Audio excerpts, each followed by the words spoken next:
할렐루야. 이 새벽에 주님의 은혜가 가득한 이른비 기도에 나오신 모든 분들을 주님의 이름으로 환영합니다. 이 시간 크신 주님의 능력을 선포하며 함께 기쁨으로 찬양하기 원합니다.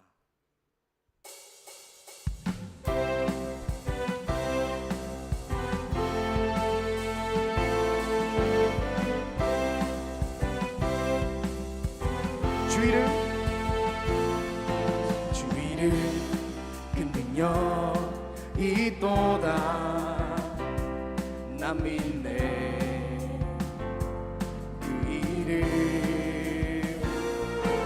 예수의 그 이름 부를 때 새 생명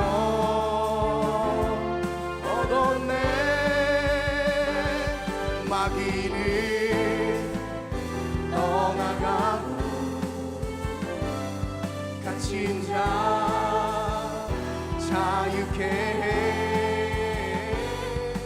모든 이름보다도 높은 이름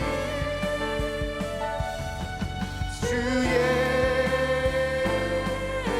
다시 한번 찬양해 원합니다. 주 이름 그 능력이 또다. 그 능력이 또다 나 믿네. 그 이름 예수의 그 이름 부를 때 새 생명 얻었네. 마귀를 떠나가고 갇힌 자 자유케 해.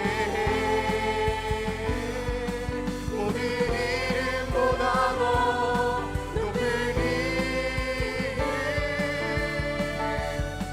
주 예수.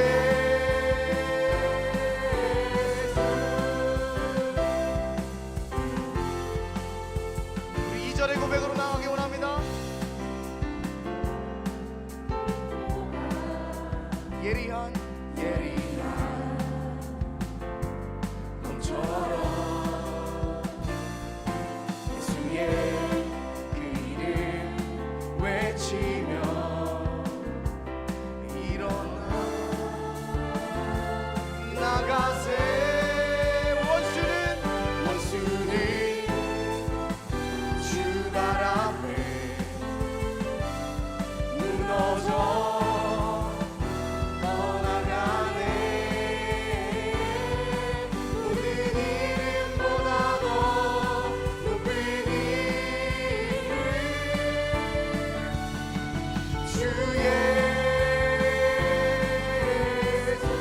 원수는 주 발 앞에 무너져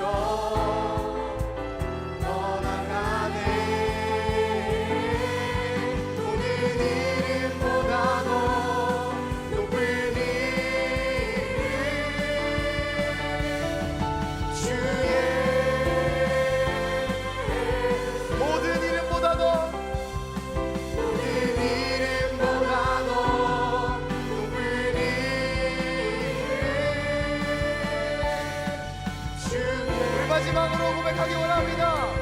모든 이름보다도 높은 이름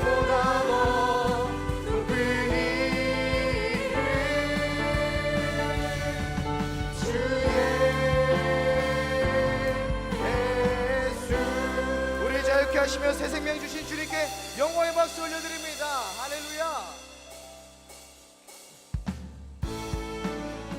주님께서 약속하신 말씀을 붙잡으며 그 약속을 이뤄가실 그 주님을 의지하며 찬양하기 원합니다.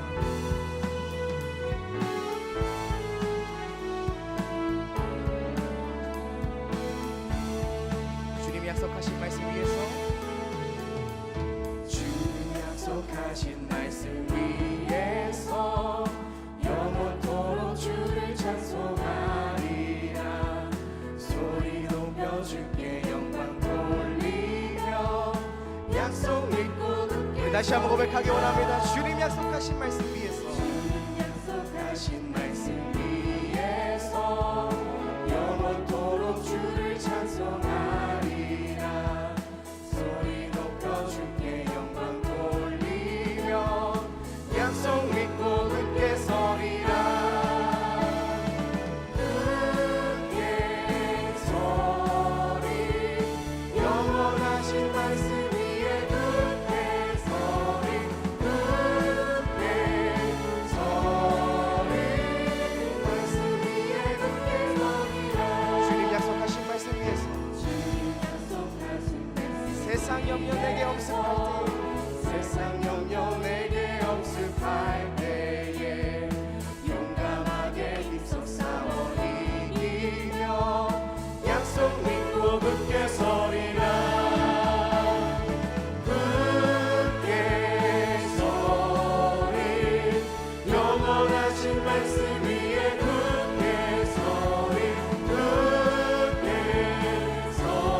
영원하신 주의 사랑을 믿고 성령으로 힘써 싸워 이기며 약속 믿고 굳게 서리라. 굳게 서리,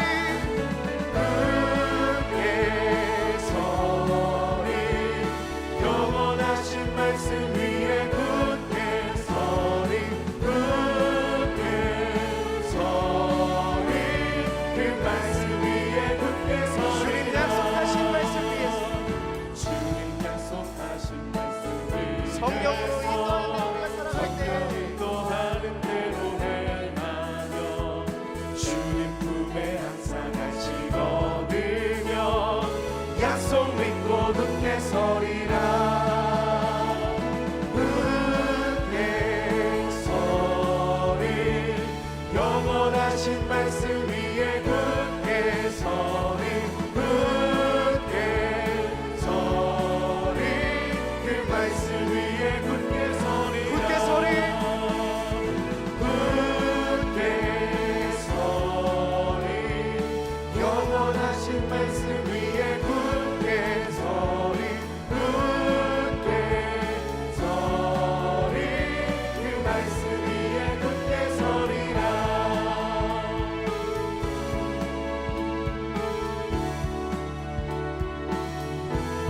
우리 주님께 영광의 박수 올려드립니다. 할렐루야.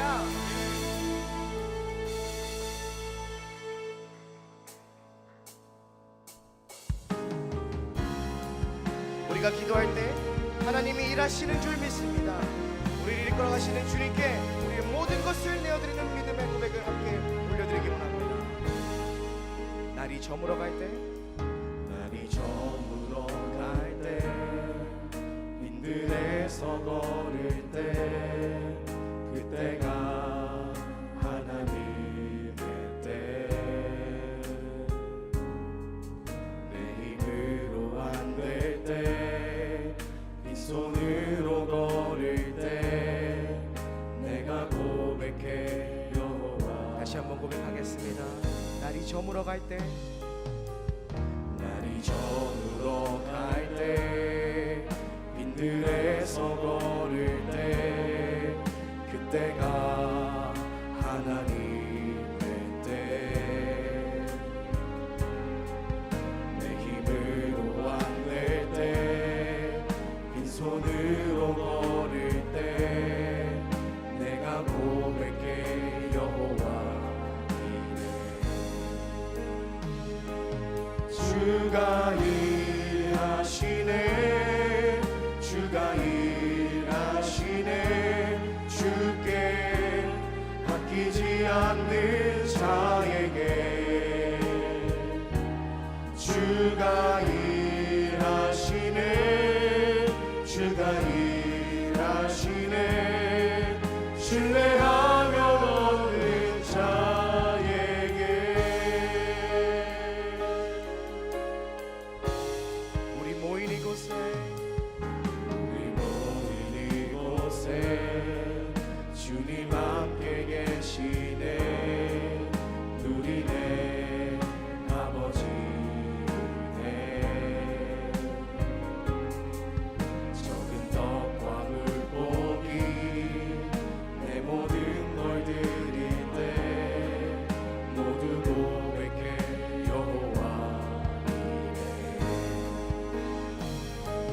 주가 일하시네, 주가 일하시네.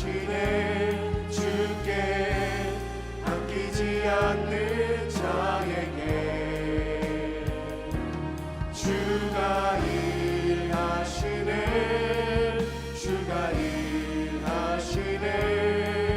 신뢰하며 얻는 자에게. 다시 한번 고백하기 원합니다. 우리 모인 이곳에, 우리 모인 이곳에 주님 함께 계시네. 누리네 아버지네. 적은 떡과 물고기 내 모든 걸 드릴 때, 모두 고백해 여호와. 주가 일하시네, 주가 일하시네 주가 일하시네 주께 바뀌지 않는 자에게 주가 일하시네 주가 일하시네 신뢰하며 얻는 자에게 주가 일하시네 주가 일하시네 주가 일하시네 주께 바뀌지 않는 자에게 주가 일하시네 주가 일하시네 신뢰하며 우리 마지막으로 주님께 우리의 고백을 올려드립니다. 주가 일하시네 주가 일하시네 주가 일하시네 주께 바뀌지 않는 자에게 주가 일하시네 주가 일하시네 신뢰하며 얻는 자에게 함께 기도하겠습니다. 우리와 함께 하시는 주님, 이 시간 복음의 능력이 주님의 역사가 우리에게 가득히 부어지게 하여 주시옵소서. 이 시간 그것을 간절히 바라는 믿음으로 그 마음으로 주님의 이름을 세 번 부르며 기도하겠습니다. 주여 주여 주여. 하나님의 신성하신 하나님 아버지 감사합니다. 할렐루야. 하나님의 역사하시는 주님의 신앙을 찬양하고 경배합니다. 이 시간 우리의 모든 심령들 가운데 하나님의 일을 이루시고 하나님의 역사를 이루시며 복음의 능력을 우리 가운데 충만하게 채워주시옵소서. 주 예수 그리스도의 복음의 능력이 그 권능이 우리 생활에 충만하게 있게 하시며 우리 삶의 하나님을 연합하는 줄 믿습니다. 우리 교회와 우리 가정과 우리 인생을 통하여서 우리 예수 그리스도의 복음의 능력이 온 세계 열방 가운데 퍼져나가며 하늘이나 확정되는 나라 남긴 귀하게 쓸만한 줄 믿사오니 할렐루야. 하나님 오늘 역사하여 주시겠다 하시사 하나님 은혜 임하여 주셔서 우리를 만나 주셔서 주여 말씀하여 주시고 분노가 나타내어 주시고 우리가 임하여 주셔서 주님의 말씀을 듣고 복음의 능력으로 성감에 충만하게 누리게 하여 주시고 우리 삶의 심자가 되며 우리 삶의 아름다운 예배가 될 줄 믿습니다. 할렐루야. 하나님의 전하는 주님과 모든 심령들 가운데 그대를 베풀어 주시고 말씀하여 주시고 깨닫게 하시는 나라 주님 충만하게 역사하여 주시옵소서. 우리가 일하시고 역사하실 주님을 찬양합니다. 인도하여 주시옵소서. 거룩하신 아버지 하나님, 오늘 이 새벽에도 우리를 불러주셔서 하나님을 아버지라 부를 수 있게 하신 은혜에 감사드립니다. 주님, 멀리 계신 하나님이 아니라 나의 아버지 되시는 하나님께서 오늘 이 새벽에 주님 앞에 간구하는 모든 나의 기도를 들으시고 응답하실 줄로 믿습니다. 주님 함께 모여 기도하는 모든 주님의 자녀들의 음성을 들어주시고 그들의 간구와 그들이 주님 앞에 간절히 아뢰는 그 마음속 깊은 곳에 있는 모든 기도의 제목들을 들어 응답하여 주시옵소서. 그리하여 이 기도가 주님 이 새벽에 모이는 이 시간이 주님의 선교의 뜻과 열정만을 아는 시간이 아니라 주님께서 우리의 마음도 알아주신다고 하는 귀한 은총을 받는 귀한 은혜의 깨달음이 있는 새벽이 되도록 인도하여 주시옵소서.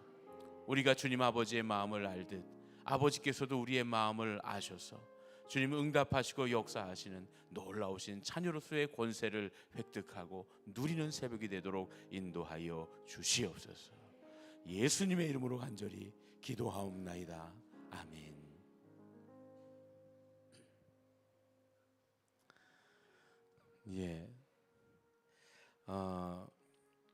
어제 아침에 기도하다가 이런 기도 제목을 봤는데 이 기도 제목에 퀴즈가 있습니다. 여러분 한번 맞춰보세요.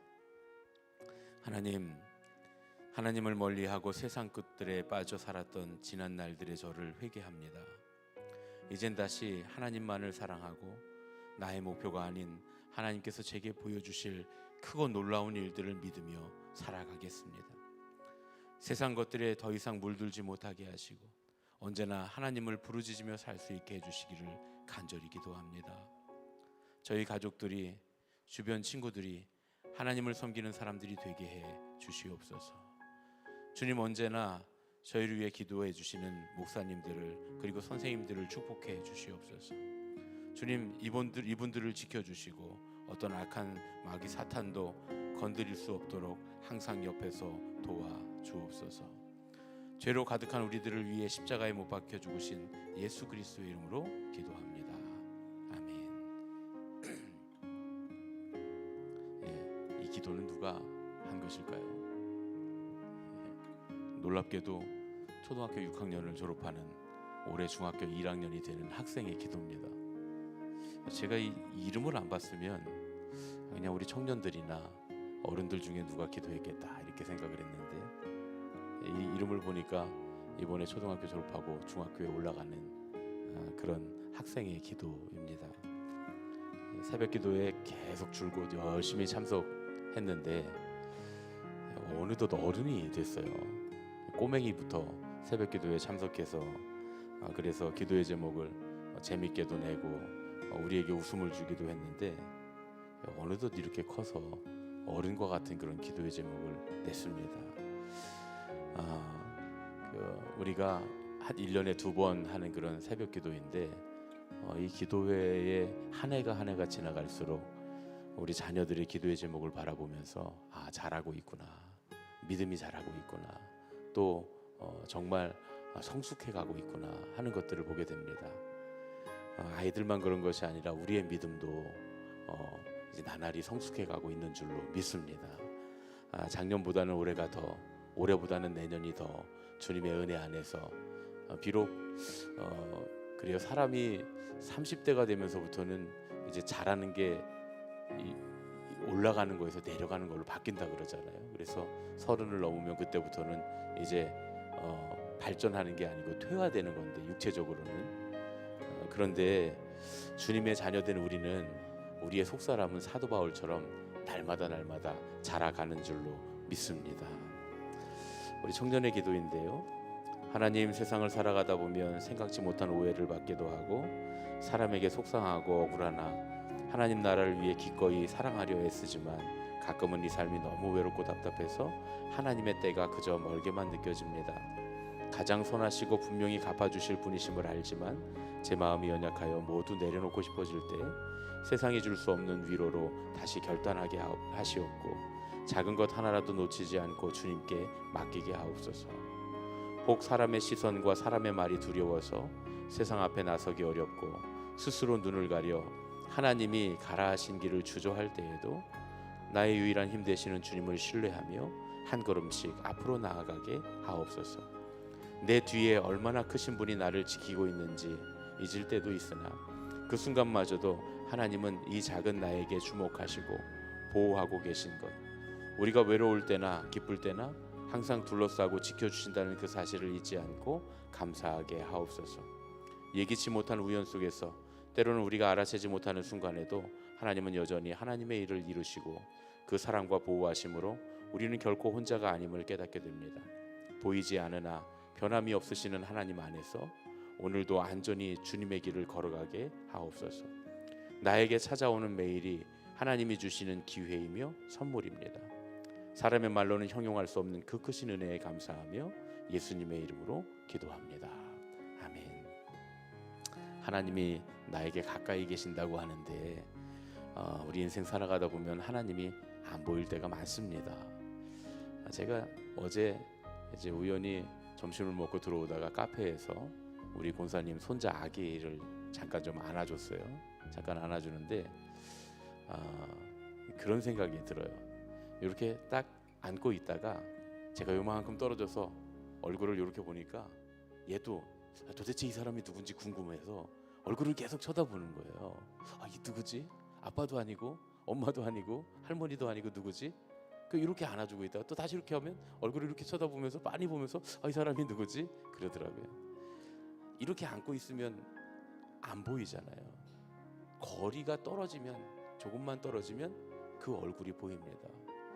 우리가 가끔 하나님이 안 보인다, 하나님 왜 보이지 않을까, 하나님 일하심이 보이지 않을까, 하나님 왜 계신 것이 보이지 않을까라고 생각할 때 어쩌면 하나님 너무 멀리 계셔서가 아니라 하나님이 너무 가까이 계셔서 하나님이 나를 안고 가시고 나를 업고 가시기에 하나님의 가슴만, 하나님의 등만 보여서 이분이 누구인지, 하나님 내 곁에 계시지 않은지 우리가 못 알아볼 때가 더 많지 않은가 하는 생각이 들었습니다.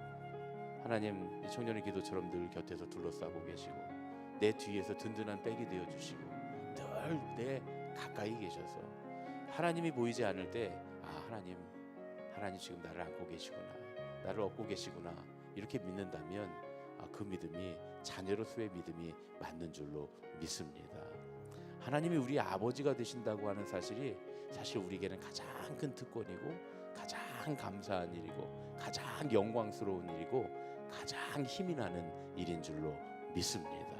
그 하나님 아버지를 닮아 하나님 아버지의 마음을 알아 하나님과 함께 하나님의 자녀가 된다고 하는 사실이 얼마나 값진 것인가, 그것을 생각하며 지금 힘들고 어려운 상황 가운데서도 가까이 계시는 하나님, 안고 가시는 하나님, 업고 가시는 하나님을 체험하는 그런 저와 여러분 되시기를 예수님의 이름으로 축원합니다. 오늘 이 새벽에도 우리 자리에서 다 일어나셔서 하나님을 아버지라 부르며 아버지의 마음을 우리에게 주시옵소서. 아버지의 마음이 우리의 마음 되기 원합니다. 우리 함께 간절히 소원하며 함께 찬양하고 기도하겠습니다.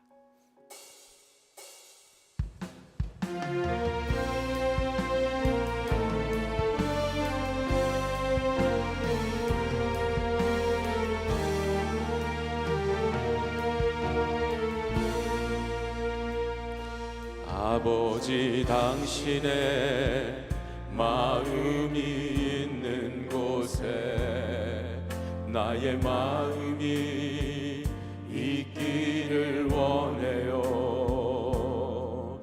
아버지, 당신의 눈물이 보인 곳에 나의 눈물이 보이길 원해요.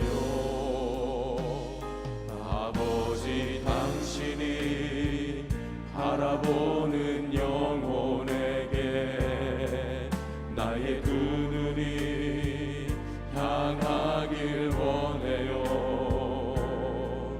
아버지, 당신이 울고 있는 어두운 땅에 나의 두 발이 향하길 원해요. 나의 마음이 아버지의 마음 알아. 내 모든 뜻 아버지의 뜻이 될 수 있기를 나의 온 몸이 아버지의 마음 알아. 내 모든 삶 당신의 삶 되기를 나의 마음이 아버지의 마음 알아. 내 모든 뜻 아버지의 뜻이 될 수 있기를 나의 온 몸이 아버지의 마음 알아. 내 모든 삶 당신의 삶 되기를. 이 시간 기도할 때 주님을 아버지라 부를 수 있게 하시는 은혜에 감사드립니다. 주님, 오늘 이 시간에는 우리가 기도할 때 아버지께서 나를 향하신 뜻을 깨닫게 하여 주시옵소서. 나를 바라보며 나를 향하여 갖고 계신 주님의 마음을 알게 되는 새벽이 되도록 인도하여 주시옵소서. 우리 주님을 세 번 부르고 합심하여 기도하겠습니다. 주여, 주여, 주여. 사랑의 아버지 하나님, 우리를 사랑하시는 아버지 되신 하나님, 주님을 아버지라 부를 수 있는 것이 우리에게 가장 큰 특권이요, 우리에게 능력이요, 우리에게 가장 큰 권세요. 아버지, 주님께서 우리에게 베풀으신 가장 큰 은혜이자 은총임을 고백합니다. 주님께서 나의 아버지 되심을 믿습니다. 아버지께서 나를 바라보실 때 어떤 마음으로 바라보실까? 주님의 마음이 나를 향하신 주님의 뜻과 주님의 마음이 주님 나를 향하신 주님의 중심이 무엇인가를 바라보게 하여 주시옵소서. 나를 향해 주님을 원하시는 하나님이 아니라 나를 바라보시며 인자하게 바라보시며 나를 향해 기대하시고 주님 나를 바라보시며 주님 안타까워하시고 또 나를 바라보시며 함께 슬퍼하시고 나를 바라보시며 때로는 내게 힘주시기 원하시는 그 아버지의 마음을 알게 주시옵소서. 주님께서 내 눈에 보이지 아니할 때에 주님께서 내게 멀리 계시다 하지 아니하고 주님께서 내게 더욱 가까이 계신 것을 깨닫게 하여 주시옵소서. 주님이 나를 도와주심으로 주님이 나를 안아주심으로 내가 주님을 볼 수 없음에 두려워하지 아니하고 주님 내가 무서워하지 아니하고 그것으로 인하여 낭망하지 아니하고 오직 주님께서 내 너무나 가까이 계시며 나를 품고 가시고 업고 가시고 안고 가신다고 하는 이 사실로 인하여 온전히 힘과 능력을 얻게 하시고 소망을 얻게 하여 주시옵소서. 오늘 이 새벽에 그런 은혜가 있도록 인도하여 주시옵소서. 거룩하신 아버지 하나님, 주님이 나의 아버지 되심이 나의 가장 큰 권세요 능력이요 소망인 줄로 믿습니다. 내 삶 가운데 주님이 보이지 않아 슬플 때에도 낙심할 때에도 우리가 낙심하거나 주님 슬퍼하더라도 영원히 넘어지지 아니할 것은 주님 내 눈에 보이지 아니할 때에 더욱 가까이 계심을 알기 때문입니다. 주님께서 나를 품으시고 안으시고 업으신다는 사실을 깨닫게 하여 주시고 주님으로 인하여 어떠한 상황 가운데서라도 낭망하지 아니하고 소망을 얻게 하여 주시옵소서. 그 사실을 깨달아 하는 새벽이 되도록 인도하여 주시옵소서. 다시금 일어나 걸어갈 수 있도록 달려갈 수 있도록 주님 우리를 붙들어 주시옵소서.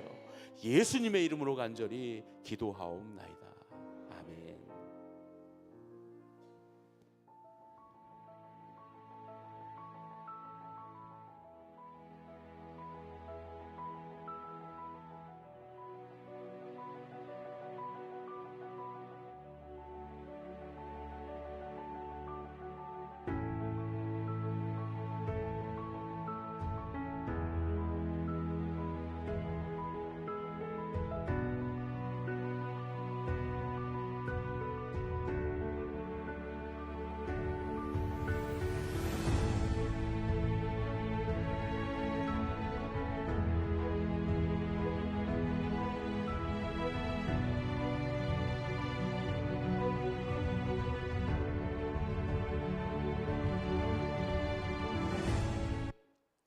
오늘 이 새벽 우리에게 주신 하나님의 말씀은 누가복음 3장 34절로 38절 말씀입니다.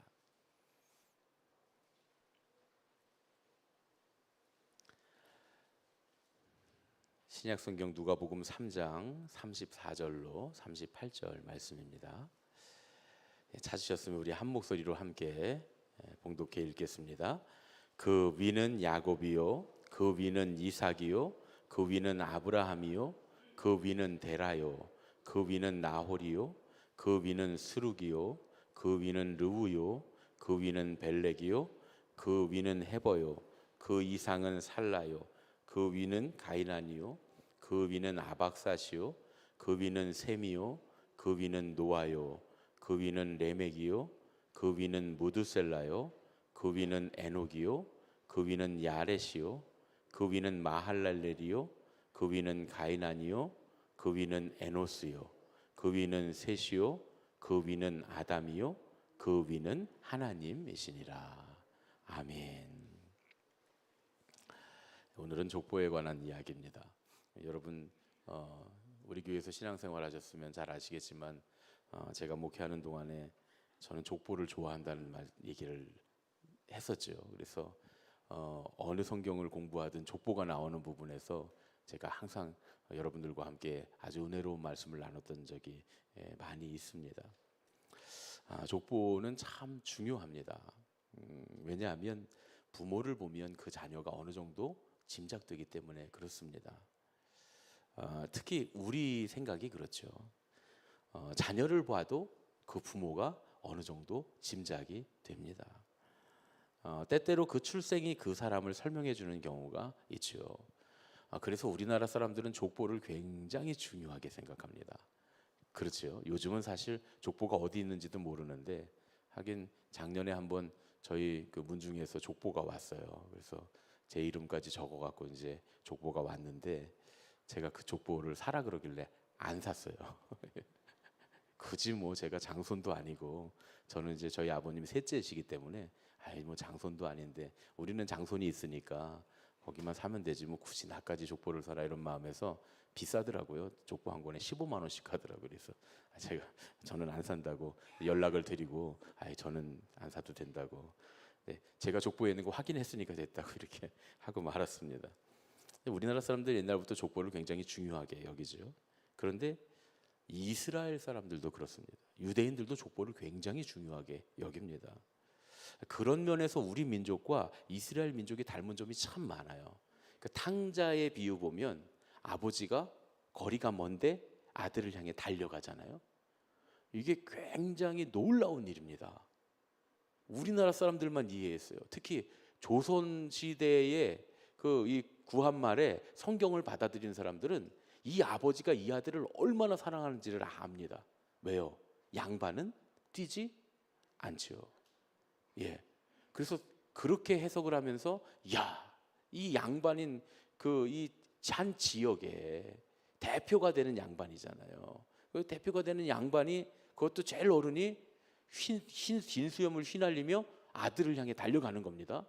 여러분 이 긴 수염을 휘날리며도 유대인들 수염 안 깎는 거 아시죠? 여러분 모르셨습니까? 그 유대 종교인들 보면 수염을 깎지 않습니다. 정통 유대인들은 수염을 깎지 않습니다. 그래서 수염을 이렇게 길고 머리도 막 이렇게 따는 거, 수염을 막 이렇게 따고 하는 거 보셨어요? 그 사람들이 이제 정통 유대 종교인들입니다. 수염을 휘날리며 이 점잖은 양반이 달리고 있는 거예요. 유대인도 똑같습니다. 정통 유대인은 달리지 않습니다. 점잖게 걸어가야 되는 거예요. 닮은 점이 많아요. 우리나라 사람들하고 유대인들하고요. 그런데 사실 성경의 족보라고 하는 것도 유대인들이 굉장히 중요하게 여기는데 이 족보 안에 굉장히 중요한 설명들을 담습니다. 사실 오늘 성경의 족보는 예수님을 설명해 주는 가장 좋은 설명서다. 예수님으로부터 시작돼서 족보가 올라가는 거거든요. 그래서 오늘 예수님의 족보를 통해서 예수님이 누구이신가, 예수님이 어떤 일을 하기 위해 이 땅에 오셨는가를 우리에게 가르쳐 줍니다. 다 읽었으면 좋겠지만 새벽에 시간이 없으니까 제가 이걸 다 읽으면 분명히 몇 분은 주무실 거고 해서 제가 끝에만 살짝 중요한 부분만 읽어봤습니다. 근데 복음서 저자들 중에 족보를 기록한 사람은 둘이에요. 마태와 누가, 둘만 족보를 기록했습니다. 마가복음하고 요한복음엔 족보가 나오지 않습니다. 그런데 마태복음이 족보를 기록한 이유와 누가복음이 족보를 기록한 이유가 서로 다릅니다. 목적이 있는데요. 그래서 두 족보를 비교해 보면 어떻게 다른지 알 수가 있죠. 보통 성경학자들은 두 복음서에 나오는 족보 가운데 이런 한 4가지 정도의 차이가 있다고 해요. 첫 번째는 마태는 예수님의 족보를 다윗을 거쳐서 아브라함까지만 추적을 합니다. 그러니까 마태복음의 족보는 아브라함부터 시작이 돼요.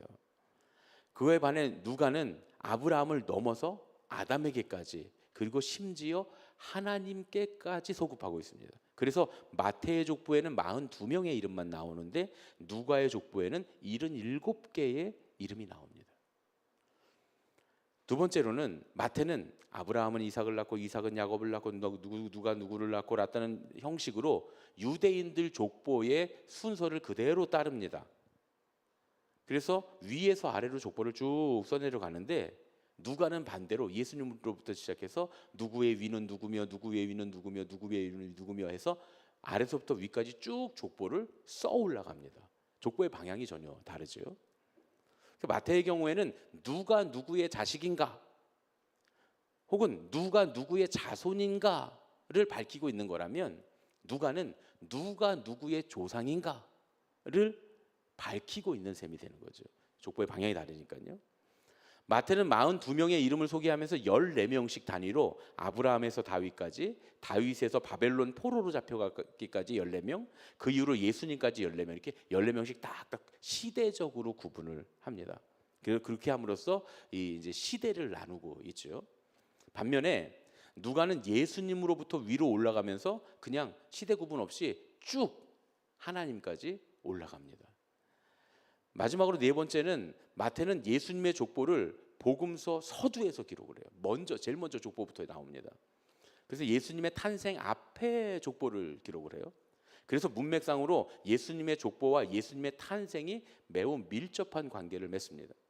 하지만 누가는 예수님의 족보를 마태처럼 예수님의 탄생 이야기와 연결시키는 게 아니라 공생의 시작과 함께 세례 요한을 만나신 사건과 광야에서 시험을 받으시는 이야기 중간에 족보를 소개합니다. 이것도 굉장히 중요한 의미가 있어요. 왜 이런 차이점들이 발생하게 되었는가? 이게 오늘 우리가 나눌 주제의 가장 중요한 점입니다. 아주 재밌는 얘기예요. 그러면 누가가 예수님의 족보를 소개하는 문맥이 마태와 다른 것은 무엇 때문일까? 이게 사실 이런 차이에서 우리가 선교적 관점, 신앙에 있어서 선교적 관점이라고 하는 걸 배울 수 있습니다. 제가 이제 우리가 계속 이번 새벽에 얘기하는 건 선교적 관점에 대한 이야기잖아요. 우리가 어떻게 선교적 관점을 가질 것인가? 이건 우리가 여기서 신앙생활하면서 나의 신앙의 태도를 점검하는 것과 내가 전도할 사람, 혹은 내가 선교지에 가서 선교할 사람, 혹은 우리가 선교하는 나라 백성들, 이 사람들에 대해서는 어떤 태도를 가질 것인가가 똑같아서는 안 된다는 얘기예요. 이게 바로 선교적 관점입니다. 그러니까 예수님도 모르고 하나님도 모르는 사람한테 새벽기도부터 나와라, 어려운 얘기죠. 그래서 예수님도 복음도 안 전해놓고 세례부터 받아라, 세례를 받아야 교인이지 세례 안 받으면 구원 못 받은 거야, 이러면 그 사람들은 이해를 못 한다는 이야기죠. 어디서부터 시작해야 되느냐? 그 사람들을 이해하는 데부터 시작해야 되는 거잖아요. 이게 선교적 관점입니다. 신앙에 있어서 선교적 관점인데, 그러면 누가가 예수님의 족보를 소개하는 이 문맥이 왜 선교적 관점에서 마태와는 이 문맥이 다른 걸까? 여러분, 본문 텍스트라고 하는 건 언제나 문맥, 컨텍스트가 따라야 그 의미가 완전히 해석이 되는 겁니다. 예를 들어서 여러분 이런 거 있잖아요. 된장 냄새가 난다.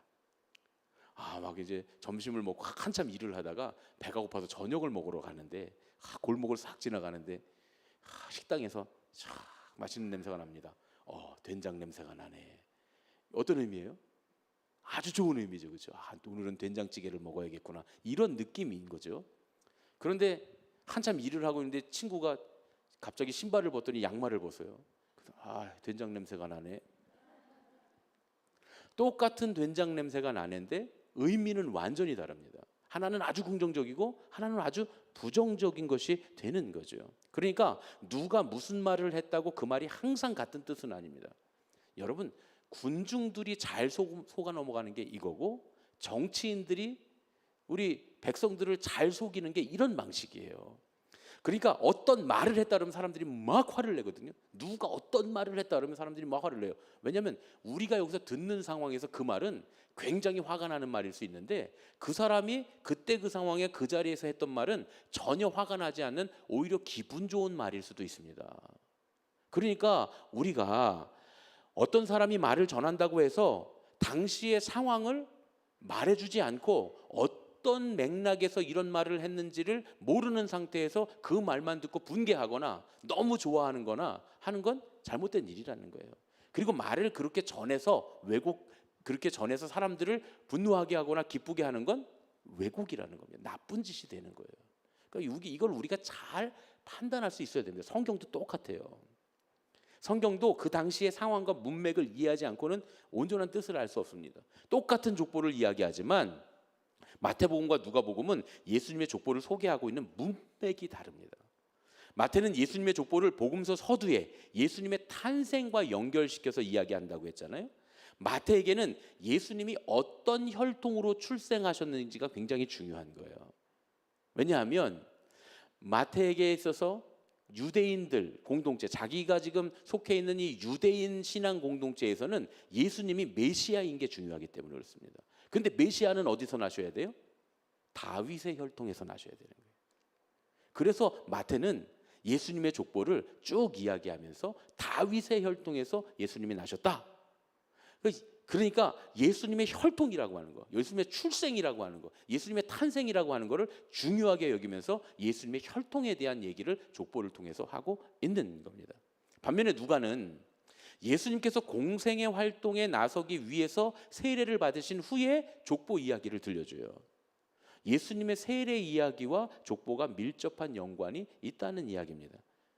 특히 세례 이야기 중에서도 하늘에서 들렸던 음성과 밀접한 관련이 있습니다. 어제 우리가 그런 말씀 나눴잖아요. 이 누가는 심지어 예수님의 세례 과정, 자세한 과정을 아예 생략해 버렸다고 제가 말씀드렸잖아요. 마태나 이런 데 마태복음 같은 데 보면 예수님과 막 이렇게 예수님과 세례 요한이 나누면서 이 세례의 과정이 어떤 과정인가를 설명하고 있는데 누가는 그 과정을 딱 생략하고 예수님이 그냥 사람들 세례 받을 때 같이 세례 받으셨더라 이렇게 하고 끝납니다. 세례를 받은 사실만 기록해요. 과정은 말하지 않아요. 그런데 중요한 건 세례를 받고 나서 어떤 일이 있었는지는 이야기합니다. 하늘에서 음성이 들려요. 예수님께서 세례를 받으신 후에 하늘에서 너는 내 사랑하는 아들이요 내 기뻐하는 자라 하는 음성이 들려옵니다. 주님을 향해서. 그러니까 누가는 예수님께서 하나님의 사랑하는 아들이심을 직접 하나님의 음성을 통해서 확인시켜 주는 겁니다. 그러니까 예수님이 하나님의 아들이시다라고 하는 것을 족보를 통해서도 하나님까지 올라갔잖아요. 아브라함까지가 아니고. 이 다윗에 가면 아브라함의 자손이다 이게 아니고 하나님께까지 올라가면서 예수님 하나님의 아들이시다라고 하는 걸 족보로 이야기해 놓고 이 세례 받는 장면으로 하나님의 아들이시다라고 이야기해 놓고 이제 족보로 그 이야기를 뒷받침하는 거예요. 하나님의 아들이시다 말이죠. 그래서 이런 목적과는 달리 목적 때문에 마태와는 달리 예수님의 족보를 예수님에서부터 거슬러 올라가서 하나님께까지 도달하고 있는 겁니다.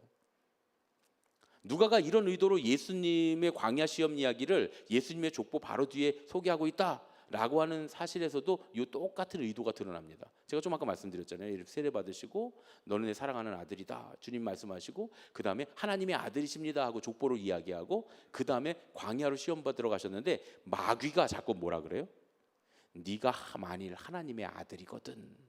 누가복음에 계속 얘기해요. 네가 만일 하나님의 아들이거든. 네가 만일 하나님의 아들이거든. 네가 만일 하나님의 아들이거든. 마귀가 계속 이렇게 이야기합니다. 무슨 얘기예요? 하나님의 아들이시다는 거예요. 결국 하나님께서 예수님께서 그 시험을 다 이기시면서 이분은 진정 하나님의 아들이시다라고 하는 걸 누가가 밝히고 있는 겁니다. 그런데 중요한 게 있어요. 그러면 왜 누가가 예수님이 하나님의 아들이신 걸 강조했을까? 마태복음은 예수님이 그리스도 메시아, 유대인들이 기다리는 그리스도 메시아이시다라고 하는 걸 강조했다면 누가복음은 예수님은 하나님의 아들이시다라고 하는 걸 강조하고 있거든요. 두 개가 같은 거 아닙니까? 뭐 큰 맥락상에서는 같은 거겠죠. 하지만 사실은 세밀하게 따져보면 그 의도가 좀 많이 다릅니다. 누가복음에서 족보가 예수님의 조상을 아담을 거쳐 하나님께까지 소급해 올라간다고 하는 점이 누가복음의 굉장히 특별한 점이라고 제가 말씀드렸잖아요. 그리고 구약 성경이나 히브리 랍비 문헌들을 다 뒤져봐도 제가 이제 지금 이 책을 보니까 우리 김득준 박사님이 다 뒤져봐도 랍비 문헌이나 구약 성경을 다 뒤져봐도 족보가 하나님까지 올라가는 족보는 하나도 없답니다. 하나님이 족보에 기록된 족보는 아예 없다는 거예요. 유대인들은 하나님을 족보에 쓰지 않는다는 겁니다. 그런 의미에서 누가가 예수님의 족보를 이 누가복음에 기록했다고 하는 건 굉장히 특별한 일이다 이렇게 말하고 있는 거죠. 그래서 누가가 이렇게 예수님의 족보를 기록한 이유를 댄커라고 하는 신학자는 이렇게 말을 합니다. 모든 백성들이 예수님과 연관됨으로써 하늘 아버지에게로 돌아갈 수 있는 길을 발견하게 될 수 있다. 또 샤론 링게라고 하는 신학자는 이렇게 말합니다. 누가복음에서 예수님의 조상 목록은 예수님을 이스라엘의 구원자로서만이 아니라 땅의 모든 족속과 가족들을 하나의 친척으로 포함시키는 분으로 확증하고 있다. 무슨 얘기입니까? 예수님의 조상인 아담이 누가복음의 족보에서는 하나님의 아들로 표현이 된다는 거예요. 아담 다음에 바로 그 위는 하나님이 이렇게 하니까요. 그렇게 표현이 된 거죠. 예수님 안에서 모든 인류가 다 하나님의 아들이다. 하나님의 딸이다. 하나님의 자녀다. 이런 이야기입니다. 그러니까 우리 교회 표어처럼 우리는 예수님 안에서 모두 예수님의 가족, 하나님의 가족이 된다는 거예요. 이 족보가 지금 그 얘기를 하고 있는 겁니다. 물론 마태의 족보에도 이방인 여인들이 중요한 역할을 하죠. 마태의 족보에도 이방 여인들이 나옵니다. 뭐 라합이라든가, 그렇죠? 예, 다말이라든가, 또 누구죠? 솔로몬의 어머니 밧세바 이름은 나오지 않죠, 그렇죠? 이름은 나오지 않지만 하여튼 그 이름은 아니지만 이 여인의 기록이 되어 있습니다. 이렇게 이방 여인들이 기록이 되어 있어요. 근데 이 여인들이 이렇게 기록이 되어 있는 이유가 사실은 유대 공동체 안에도 시간이 지나면서 점점 이방인들이 들어왔기 때문에 이방인들도 우리와 한 가족이 될 수 있다라고 하는 그 실마리가 그 안에 들어 있습니다. 여성에 관한 부분과 또 이방인에 관한 부분이 공이 들어있는 아주 중요한 그런 내용이죠. 그런데 그렇게 제공을 하기는 하지만 누가복음처럼 아예 대놓고 하나님께서 예수님을 통해 모든 인류를 한 가족으로 초대하신다, 이런 개념은 아니라는 거죠. 근데 누가는 아예 대놓고 하나님께서 예수 그리스도를 통해 온 인류를, 우리 모두를 한 가족으로 초대하셨다, 이렇게 선언하고 있는 겁니다. 그러니까 누가복음에서는 이방인이나 유대인이나 다 같은 조상인 아담의 자손이고 하나님의 자녀들이기에 유대인과 이방인을 구분하는 것 자체가 아무런 의미가 없다, 이 이야기를 하고 있는 거예요. 예수님을 통하면 누구나 하나님의 가족이 될 수 있는 줄로 믿습니다. 어느 회사에서 입사 지원서들이 막 이렇게 수북히 쌓여 있는데 갑자기 사장님이 오더니 이제 뭐 인사과 직원들이 이 많은 데서 어떻게 사람을 뽑아 이러고 있는데 사장님 갑자기 들어오더니 서류를 한 권 딱 짚더래요. 그러더니 다 갖다, 나머지는 다 갖다 버려 그러더래요. 그러더니 그러면 어떻게 합니까? 내가 집은 사람들만 뽑을 거야. 아니 사람을 어떻게 그렇게 뽑습니까? 우리 회사는 운 좋은 놈들만 뽑는다, 이러더라고요. 그 회사는 운 좋은 사람이 들어와야 되는 회사인 것 같아요. 그 사장님의 생각이 그렇고 기업 철학이 그렇다면 그럴 수밖에 없죠. 그냥 어디나 다 기업 철학이 있고 사람을 선택하는 기준이 있습니다. 그러나 하나님의 자녀는 다른 자격이 없는 줄로 믿습니다. 우리 온 인류가 다 하나님의 자녀인 줄로 믿습니다. 예수 그리스도를 통해서 온전한 하나님의 자녀의 자격이 회복되는 줄로 믿습니다. 처음부터 우리가 하나님께로부터 났기 때문이에요.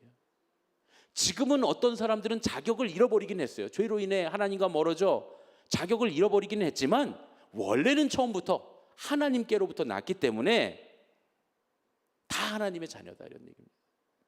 누가가 이런 사실을 이방 세계의 전도 대상자들에게, 로마인들에게 알려주고 있는 거예요. 당신과 내가 다르지 않습니다. 당신이 로마인이고 당신이 이방인이고 당신은 이방신을 섬기고 황제를 섬기고 나는 하나님을 섬긴다 그래서 우리가 다른 게 아닙니다. 원래는 우리 모두가 다 하나님 자녀입니다. 저 유대인들과 우리 이방인들이 다르지 않습니다. 원래는 다 하나님의 자녀들입니다. 하나님이 우리를 당신의 자녀로 예수 그리스도를 통해 초대하고 있습니다. 이렇게 알려주고 있는 겁니다. 오늘 기도회 처음에도 제가 말씀드렸지만, 그러니까 우리가 하나님의 자녀로서 자존감을 갖고 살아야 되는 겁니다. 그 권세를 누리며 살 수 있는 줄로 믿습니다. 여기에 선교적 관점이라는 게 있는 거예요. 선교적 관점이란 건 이미 구원받은 의인과 아직 구원받지 못한 죄인으로 나누는 것이 아니다, 그런 얘기예요. 신학적으로는 구원받지 못한 죄인과 구원받은 의인으로 우리가 사람을 구분할 수 있다고 하지만, 그러나 선교적 관점에서는 아니에요. 돌아온 자녀들과 아직 돌아오지 않은 자녀들로 구별해야 된다는 거예요. 이게 어떤 의미를 갖고 있습니까? 탕자의 아버지가 누구를 기다려요? 집에 있는 아들을 기다립니까? 집에 있는 아들이 일 나갔다가 돌아오기만 기다립니까? 아니죠. 매일마다 동네 어귀에 나가서 저 멀리 동네로 들어오는 길을 바라보며 오늘이라도 둘째 아들이 돌아오지 않을까, 허랑방탕하여 아버지의 것을 다 가지고 유산을 가지고 떠났던 그 둘째 아들이 오늘이라도 망해서 돌아오지 않을까 계속 지켜보고 계시다. 이게 하나님 아버지의 마음이라는 거죠. 그러니까 우리가 아직 그들이 돌아오지 못했다고 해서 우리의 형제가 아니라고 생각하는 탕자의 형과 같은 어리석음에 빠지지 말아야 한다는 거예요. 어쩌면 하나님은 오늘도 마을 어귀에서 탕자를 기다리는 그 아버지처럼 그들을 더 애타게 사랑하며 기다리고 계시는지도 모르기 때문입니다. 이게 바로 선교적 관점이다. 오늘 하루의 삶 가운데서도 이 선교적 관점을 가지고 나는 하나님의 자녀구나, 하나님이 사랑하시는 자녀구나, 예수 그리스도 안에서 온전히 회복된 자녀구나 라고 하는 자존감을 잃지 마시고, 그러나 아직 돌아오지 않은 그들도 구원받지 못한 죄인이라고 하는 생각이 아니라 그들을 향해서 갖고 계신 하나님 아버지의 마음, 돌아와야 할, 아직 돌아오지 못한 나의 형제요 자매요 그리고 나의 우리의 식구들이구나 라고 하는 마음을 가질 때에 하나님 아버지의 마음을 품고 우리가 한 영혼이라도 더 구원할 수 있는 그런 은혜가 우리에게 임할 줄로 믿습니다. 오늘 이 새벽에 그런 기도의 제목을 가지고 여러분 마음에 내가 아직 예수님 믿지 않아, 돌아오지 않아, 저런 사람과 상종을 하면 안 돼, 저런 사람들은 죄인이야 라고 생각했던 그런 마음이 있다면 우리의 마음을 선교적 관점으로 바꾸어 하나님 아버지께서 그들을 기다리는 애타는 마음을 깨닫고 그들을 위해서 기도하고 그들을 향해서 주님의 복음을 전할 수 있는 그런 저와 여러분 되시기를 예수님의 이름으로 축원합니다. 우리 원하고 바라고 기도합니다. 함께 찬양하고 그 마음으로 함께 하나님께서 기다리시는 이들을 위해서, 또 행여나 우리 자존감이 꺾이고 힘들고 어려웠지만 그러나 오늘 이 새벽에 내가 하나님의 자녀구나 라고 하는 것을 깨닫기 위해서 우리 함께 합심하여 찬양하고 기도하겠습니다.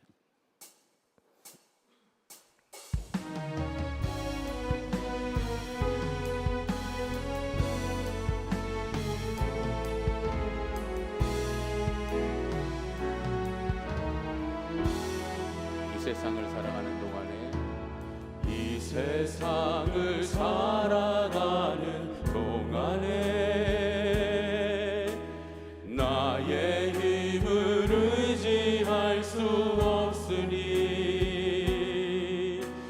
기도하고 낙심하지 말 것을 주께서 참 소망이 되심이라. 주의 길을 걸어가는 동안에, 주의 길을 걸어가는 동안에 세상의 것 의지할 수 없으니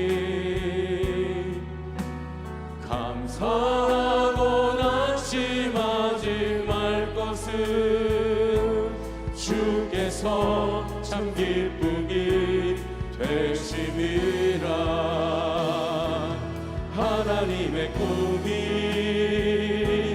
나의 비전이 되고 예수님의 성품이 나의 인격이 되고 성령님의 권능이 나의 능력이 되길 원하고 바라고 기도합니다. 하나님의 꿈이 나의 비전이 되고 예수님의 성품이 나의 인격이 되고 성령님의 권능이 나의 능력이 되길 원하고 바라고 기도. 우리 두 손을 높이 들고 한 번 더 찬양합니다. 하나님의 꿈이 나의 비전이 되고 예수님의 성품이 나의 인격이 되고 성령님의 권능이 나의 능력이 원하고 바라고 기도합니다. 오늘 이 시간 우리 함께 기도할 때 사랑의 아버지 하나님, 아버지 하나님의 자녀된 우리가 주님의 은혜를 닮아, 주님의 거룩하심을 닮아, 주님의 권세를 닮아 주님 능력을 가진 자가 되게 하여 주시옵소서. 주님의 능력이, 주님의 권능이 우리의 능력이 되기를 소원합니다. 주님 함께 하시사 우리를 이렇게 세우셔서 주님 능히 걸어갈 힘을 허락하여 주시옵소서. 또한 주님의 자녀가 되었다고 하는 이 자존감을 가지고 아직 주님께로 돌아오지 못한 자녀들을 향해 손을 내밀 수 있는 믿음이 나에게 있게 하여 주시옵소서. 우리 주님의 이름을 3번 부르고 합심하여 기도하겠습니다. 주여, 주여, 주여 사랑의 아버지 하나님이 거룩하신 하나님 아버지 오늘 이 새벽에 주님 앞에 간절히 기도합니다. 주님께서 우리의 아버지 되신다고 하는 사실을 잊지 않게 하여 주시옵소서. 우리가 주님의 자녀가 되었다고 하는 사실을 기억하게 하여 주시옵소서. 주님의 권세가 나의 권세이며 주님의 능력이 나의 능력임을 잊지 않게 하여 주시옵소서. 그리하여 우리의 떨어졌던 모든 자존감, 세상에서 실패하고 실망하고 낙심하였던 온 세계를 원하시는 하나님의 그 마음이 우리의 마음과는 모두가 하여 주시고 온 세상을 역사하는 하나님의 그 사랑이 우리의 심령 가운데 충만을 보여주도록 인도하여 주시옵소서. 하나님 우리를 주님의 자녀로 부르신 줄 믿습니다. 또 하나님께서 기다리시는 귀한 영혼들 하나님을 찬양하는 귀하게 여기시는 하나님의 그 마음으로 먹으시는 그 영혼들을 향하여서 하나님 우리를 부르신 줄 믿습니다. 그들에게 우리를 부르신 가운데에 날마다 나아가도록 인도하여 주시옵소서. 그 부르심에 따라 나아가도록 인도하여 주시옵소서. 그 부르심에 따라서 순종하도록 인도하여 주시옵소서. 하나님을 향하는 계시는 주님의 그 마음을 나눠서 하나님 영혼을 향한 마음을 깨 주시고 영혼을 향한 마음을 나누는 우리 가운데 보시사 하나님께서 시작하시고 시절을 또 인도하여 주시옵소서. 할렐루야. 하나님 아버지 우리가 기도하여 주시옵소서. 시선을 갑니다. 아버지 하나님 주님의 시선이 머무는 곳에 우리 시선이 있도록 인도하여 주시고 하나님의 마음에 있는 곳에 우리의 마음이 있도록 인도하여 주시옵소서. 하나님 긍휼히 계시는 주님의 그 긍휼하심이 우리 가운데 부어지게 하여 주셔서 하나님께 우리가 받는 그 긍휼함을 인하여서 하나님의 긍휼히 여기도록 인도하여 주시고 하나님 우리가 받는 사랑을 인하여서 하나님의 사랑을